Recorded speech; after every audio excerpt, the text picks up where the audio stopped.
Assalomu alaykum hurmatli obunachilar, bizdan kuzatib olayotgan bugungi obzorimizda Yakkasaroy rayon Rakatda joylashgan 3 sotuq yer uchastkasiga ega bo'lgan uy-joy. Binoning umumiy kvadraturasi 350 kvadrat, xonalarning soni 5 ta, 3 ta qavatdan iborat bo'lgan bino ko'tarilgan. Podol 1 va 2 qavat. Darvozaxonadan 2 ta mashina sig'adiganlik joy ajratilgan va hovliga kirganimizda o'ng tarafimizda hovli qismi uchun hojatxona joylashgan. Uni oldida navesi tagida yozgi oshxona. O'ng tarafimizda zelyonli zona uchun ajratilgan joylari bor. Hovli tarafdan shunaqa fasad ko'rinishiga ega bo'lgan 3 ta qavatdan iborat bino ko'tarilgan. Endi uy ichiga kiramiz, xonalar planirovkasi va remontlari bilan tanishib chiqamiz. Imoratning podval qismiga hovli tarafdan hamda uy ichidan tushsa bo'ladi. Uy ichiga kirib kelamiz, bu joyda hol qismi borda, chap tarafimizda to'g'rida zal joylashgan. Buni oldida mehmonlar uchun ajratilgan yotoqxona, 1-qavat uchun umumiy sanuzel va o'ng tarafimizda oshxona. Kuxnya garniturlari yasatilgan va katta panoramli vitrajli oyna romlari o'rnatilgan. Endi zalga kiramiz. Kattagina zal qismi bor. Zalning razmeri uzunasiga 6 metr va eniga 4,5 metr tashkil qiladi. Bu joyda kichikroq orqa hovlisi bor. Qo'shni devorlar 2 metr tashab imorat ko'tarilgan. Patologlarning balandligi 3,5 metrni tashkil qiladi.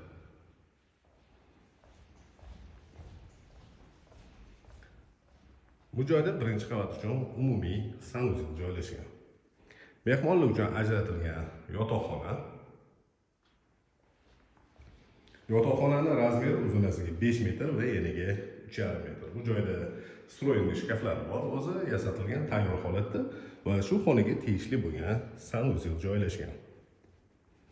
Demak, 1-qavatda hol, oshxona, zal, mehmonlar uchun ajratilgan yotoqxona va 2 ta sanuzel bo'ldi.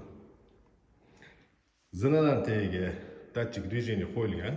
Demak, qadam bosishimiz bilan podsvetkalari o'zi yonadi. Endi 2-qavatga ko'tarilamiz. 2-qavatda 3 ta yotoqxona va bitta katta hol qismi bor. Hol qismidan balkonga chiqsa bo'ladi. Mana shu eshik orqali kichikroq balkon qismi ham bor. Ota-onalar uchun ajratilgan yotoqxona. Bu yotoqxonaning razmeri uzunasiga 6 metr va eniga 4 metr tashkil qiladi. Shu xonaga tegishli bo'lgan alohida o'zini sanuzeli bor va garderob uchun mo'ljallangan joylari tayyor holatda. Shu xonaga tegishli bo'lgan sanuzel ko'rinishi.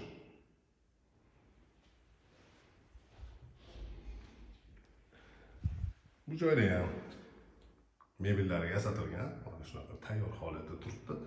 Ortiqcha xarajat qilishga hojat yo'q. Bu joyda 2-qavat uchun umumiy sanuzel joylashgan. Bolalar uchun ajratilgan yotoqxona. Razmeri uzunasiga 4 metr va eniga 3,5 metrni tashkil qiladi. Bu xonada mana stroyli shkaflari bor. Har bitta qavat uchun alohida elektroshitlar yig'ilgan. Avtomatikalar alohida. 2-qavatda joylashgan 3-xonaga kirib kelamiz.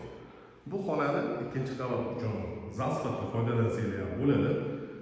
Katta xona 1-qavatda joylashgan, zalni tepa qismi bor. Yoki o'zingizga moslashtirib olasizlar, zal yoki bo'lmasa kattaroq yotoqxona sifatida foydalanishingiz ham mumkin. Demak, 2-qavatda 3 ta xona, bitta katta hol qismi bo'ldi, balkonga vixtlari bilan. Endi imoratda podval qismiga tushamiz. Imoratda tegi butunlay podval qilingan va bir nechta xonalarga bo'lingan. Bu katta xonaning ko'rinishi damashli kinoteatr o'rnatsangiz bo'ladi. U joyda antennalar tushirilgan, rozetkalar hisobga olingan yoki bo'lmasa trenajyorli zal sifatida foydalansangiz ham bo'ladi. Demak, katta bitta xona. Bu joyda yana kichikroq xona joylashgan. Холодная комната. Va buni oldida kotelni. Italyanskiy yaxshi kotel o'rnatilgan, stabilizator avtomatikalari alohida suv uchun bo'ldi. Va bu joyda mana shunaqa elektroshit yig'ilgan. Bu eshik orqali hovliga chiqsa bo'ladi. Bu ko'rsatgan uyimiz Yakkasaroy rayon Rakatda joylashgan 3 sotix yer uchastkasiga ega bo'lgan uy-joy. Binoni umumiy kvadraturasi 350 kvadrat. 3 ta qavatdan iborat bo'lgan bino ko'tarilgan. Podol 1 va 2 qavat. Xonalarning soni 5 ta va 2 ta katta holdan tashkil topgan. Bu uyga qiziqganlar 99 856 70 80 raqamiga murojaat qilishingiz mumkin. Narxini opisiyaga yozib qoldiramiz.